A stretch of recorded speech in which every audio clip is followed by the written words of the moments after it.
Assalamu alaikum wa rahmatullahi wa barakatuh, famille de la foi pure d'islam. Bienvenue dans cet espace où la lumière de l'islam éclaire les cœurs et éveille les esprits. Ici, chaque vidéo est une occasion de se rapprocher d'Allah, de renforcer sa foi et de découvrir les merveilles de notre religion. Abonne-toi et rejoins cette belle communauté qui avance, pas à pas, vers la vérité et la paix intérieure. Tu veux être libre? Apprends à aimer la lumière chez les autres, à dire sincèrement « Alhamdulillah pour lui » et « Alhamdulillah pour moi » même si je n'ai rien. Car parfois, ce rien apparent est la plus grande miséricorde. Ces avertissements du prophète ne sont pas des condamnations, ce sont des lanternes, des balises dans la nuit de notre insouciance. Allah est Ar-Rahim. Il ouvre les portes à ceux qui pleurent, qui regrettent, qui reviennent. Il ne cherche pas la perfection, mais la sincérité. Alors aujourd'hui, regarde ton cœur. Pas ton apparence, pas tes gestes extérieurs. Regarde ton âme. Car au jour où les cœurs seront dévoilés, il ne restera qu'une seule chose.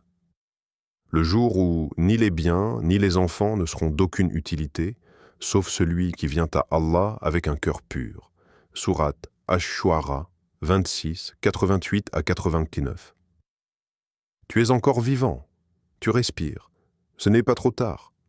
Retourne à Allah, avant que ton nom ne soit effacé des vivants, et que tu regrettes éternellement de ne pas avoir écouté ses avertissements. Le jeûne n'est pas une performance, c'est une purification, et si ta bouche est capable de retenir l'eau, elle est capable aussi de retenir la haine, le sarcasme, le mensonge. Ce n'est pas ton ventre qui témoigne de ta piété, c'est ta langue. Ce n'est pas ton nombre de jours de jeûne, mais le nombre de cœurs que tu as épargnés pendant ce jeûne. Alors la prochaine fois que tu sens la colère monter, rappelle-toi que le vrai iftar ne se fait pas qu'avec des dates. Il se fait aussi avec le silence choisi. Pour plaire à Allah, il donne. Avec la main droite, pendant que la gauche tient discrètement son téléphone. Il tend le billet, il poste le transfert, il offre le panier de nourriture, et derrière l'acte, il attend quelque chose. Un regard, une louange, un Masha'Allah dans les commentaires, un frisson d'orgueil qui lui murmure « Tu es meilleur que les autres ». Il a confondu la générosité avec la performance. La main tendue avec le miroir tendu vers soi-même. Et pourtant, le prophète a été clair. Là, dans une scène décrite du jour du jugement, il dit « Le premier à être jugé au jour du jugement sera celui qui aura donné pour qu'on dise de lui « Il est généreux ». Et ce fut dit, alors il n'aura aucune récompense. Muslim. Et ce fut dit, c'est tout. Tu as eu ce que tu voulais, les gens t'ont applaudi, ton nom a circulé, ton image a brillé, mais rien ne t'attend là-haut pot-à-haut. Rien. Pas même une poussière de récompense. Tu n'as pas donné pour Allah, tu as donné pour ton ego, et ton ego n'a pas de place au paradis. Allah le dit avec une précision tranchante, « Ô vous qui avez cru, ne rendez pas vaines vos aumônes par un rappel ou un tort, comme celui qui dépense pour être vu des gens. » Sourate Al-Baqarah 264.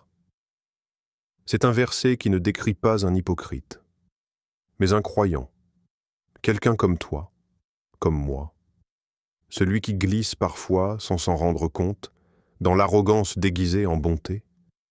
Souviens-toi de cette femme, elle offrait chaque jour à manger aux pauvres, mais elle blessait sa servante, elle méprisait ses voisins.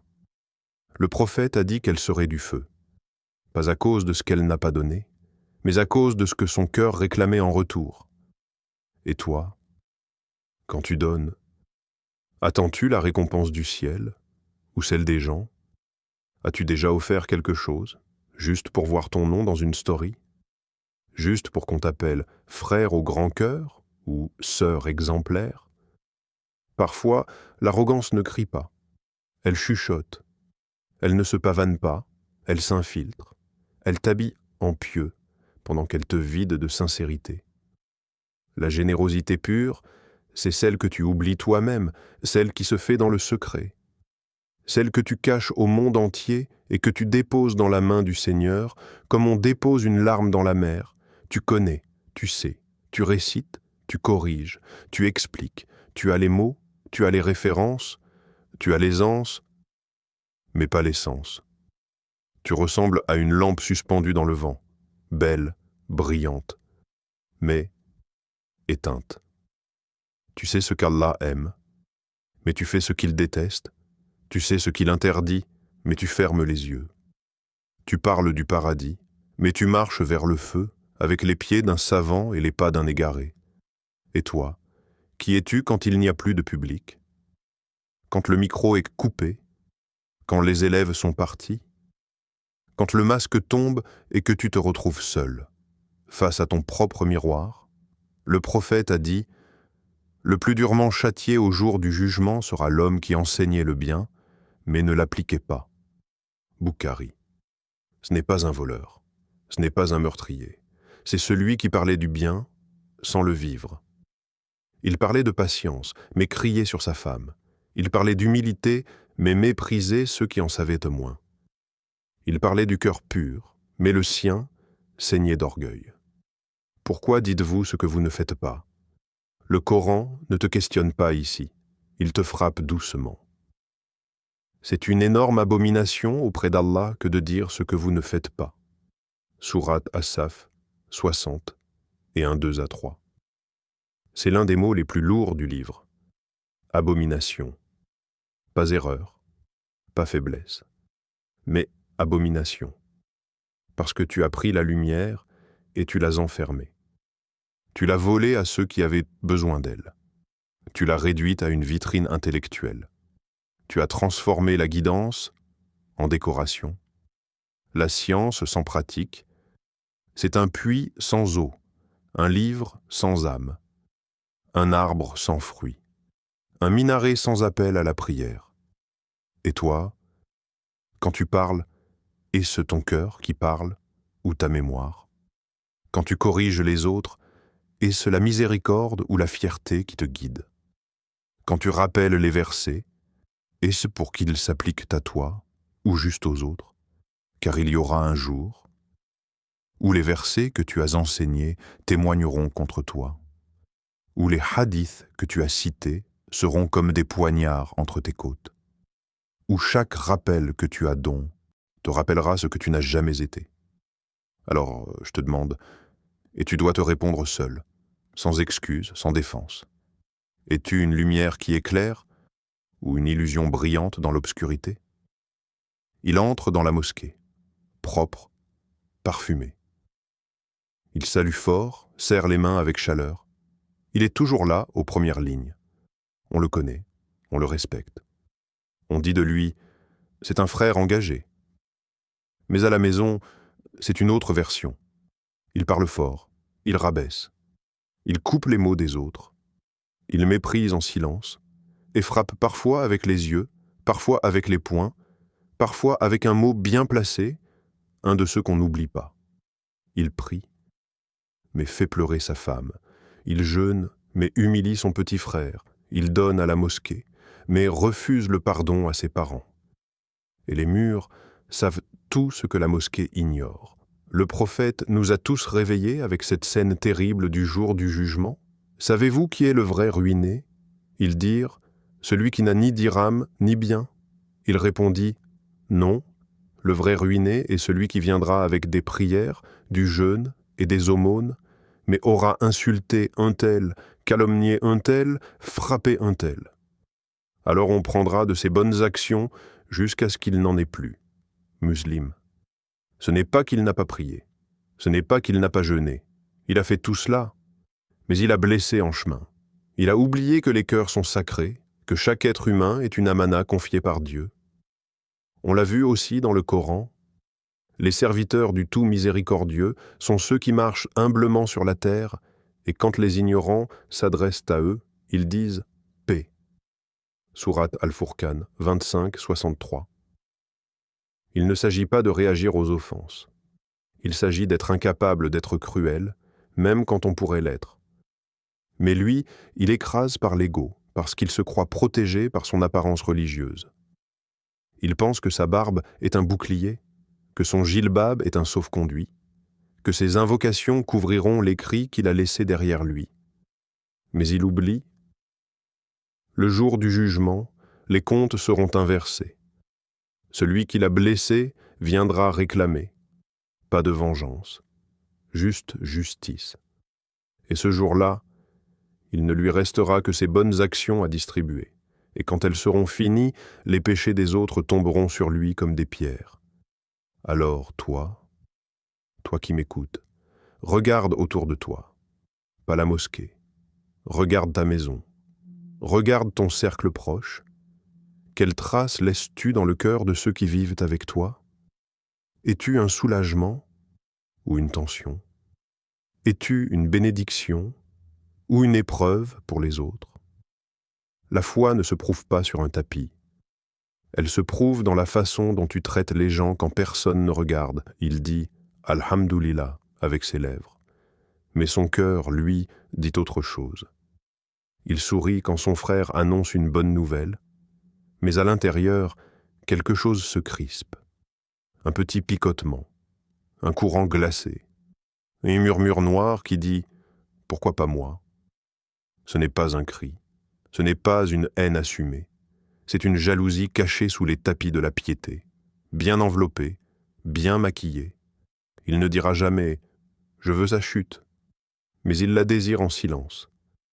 Et c'est là que l'envie est la plus dangereuse, quand elle se cache sous la foi, quand elle se drape de Masha'Allah, quand elle se maquille en conseil bienveillant, quand elle se glisse dans une invocation froide, qu'Allah lui montre la vérité, alors qu'au fond, c'est qu'Allah lui enlève ce qu'il a. Le prophète nous a prévenus avec une image qui coupe l'âme. Méfiez-vous de l'envie. Elle consume les bonnes actions comme le feu consume le bois sec. Abu Daoud. Tu peux prier toute la nuit. Tu peux pleurer en prosternation. Mais si ton cœur est rongé par l'envie, tes bonnes actions brûlent, silencieusement, lentement, comme un feu qui commence sous le tapis et que personne ne voit jusqu'au jour où il ne reste que des cendres. Et Allah nous questionne directement. En vient-il les gens pour ce qu'Allah leur a donné de sa grâce? Sourate An-Nisa 4,54. Et toi, que fais-tu de cette grâce quand elle ne tombe pas sur toi? La grâce d'Allah n'est pas une récompense de mérite, c'est une preuve de sa sagesse. Si ton frère réussit, c'est peut-être que son épreuve est encore plus dure que la tienne. Si ta sœur est comblée, c'est peut-être que son cœur a pleuré en secret plus que le tien. Mais toi, tu ne vois que la surface, le sourire, la maison, le mariage, les enfants, le succès, et tu oublies que la balance d'Allah ne ressemble pas à la tienne. Pose-toi cette question. Quand tu vois quelqu'un réussir, est-ce que ton cœur s'élargit ou se referme? Est-ce que tu dis « Masha'Allah » pour bénir ou pour étouffer ton mal-être? L'envie ne détruit pas la personne que tu regardes. Elle te détruit toi. Elle t'enferme dans une prison sans barreaux. Elle fait de toi un esclave, de ton pudicien. Dans le silence de la nuit, alors que tout dort, as-tu déjà posé ta main sur ton cœur et demandé « Où vais-je vraiment? Suis-je sur le chemin de la lumière ou me suis-je perdu sans même m'en rendre compte ?»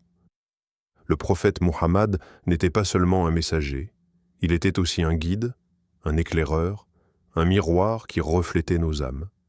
À travers ses paroles, il a mis en garde non pas pour effrayer, mais pour réveiller.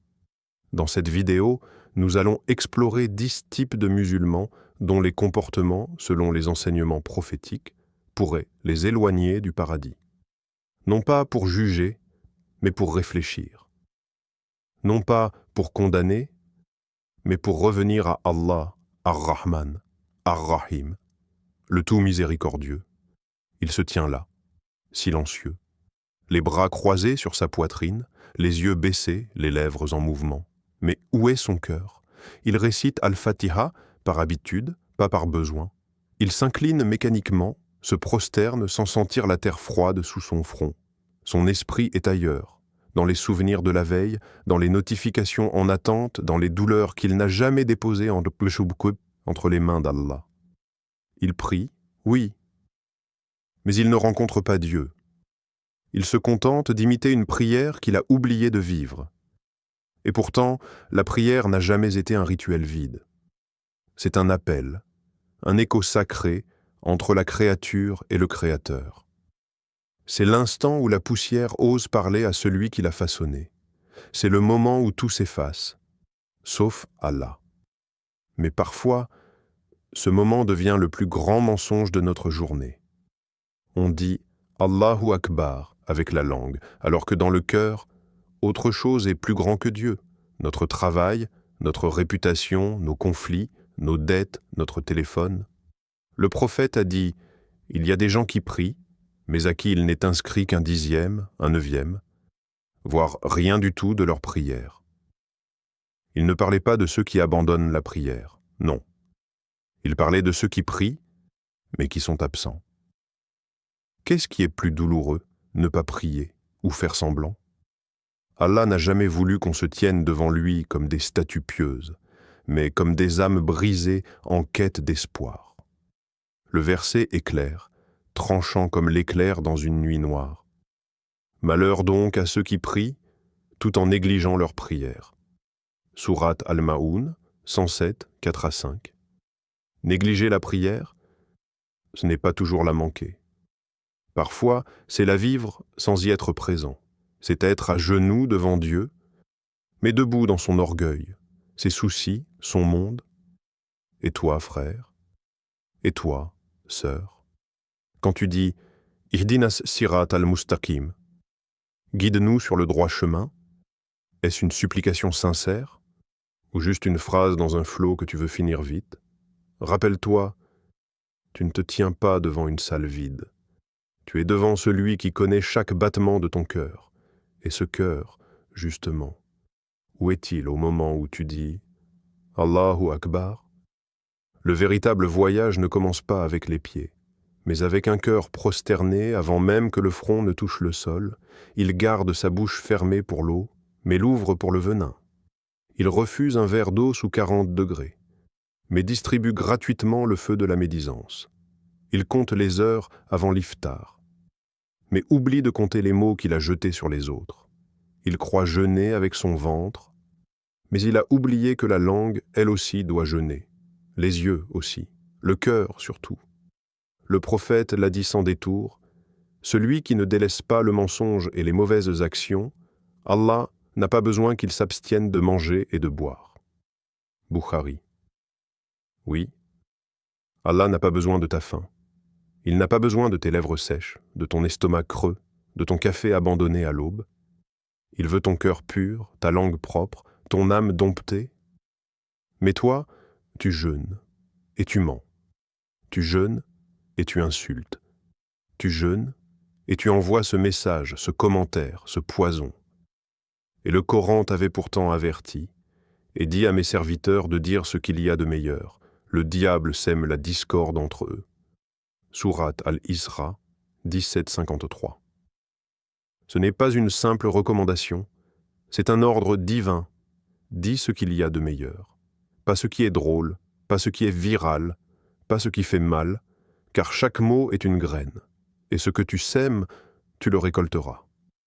Un homme est venu se plaindre un jour, « Ô messager d'Allah, un tel jeûne, prie, fait le bien, mais sa langue fait du tort à ses voisins. » Le prophète répondit « Il n'y a aucun bien en elle, elle est du feu. » Ahmad. Et toi? Ta langue est-elle une source de lumière ou un allumage constant de braise? Pose-toi cette question. Combien de fois as-tu blessé en plein jeûne sans t'en rendre compte? Combien de fois as-tu parlé alors que tu aurais dû t'agenouiller dans le silence?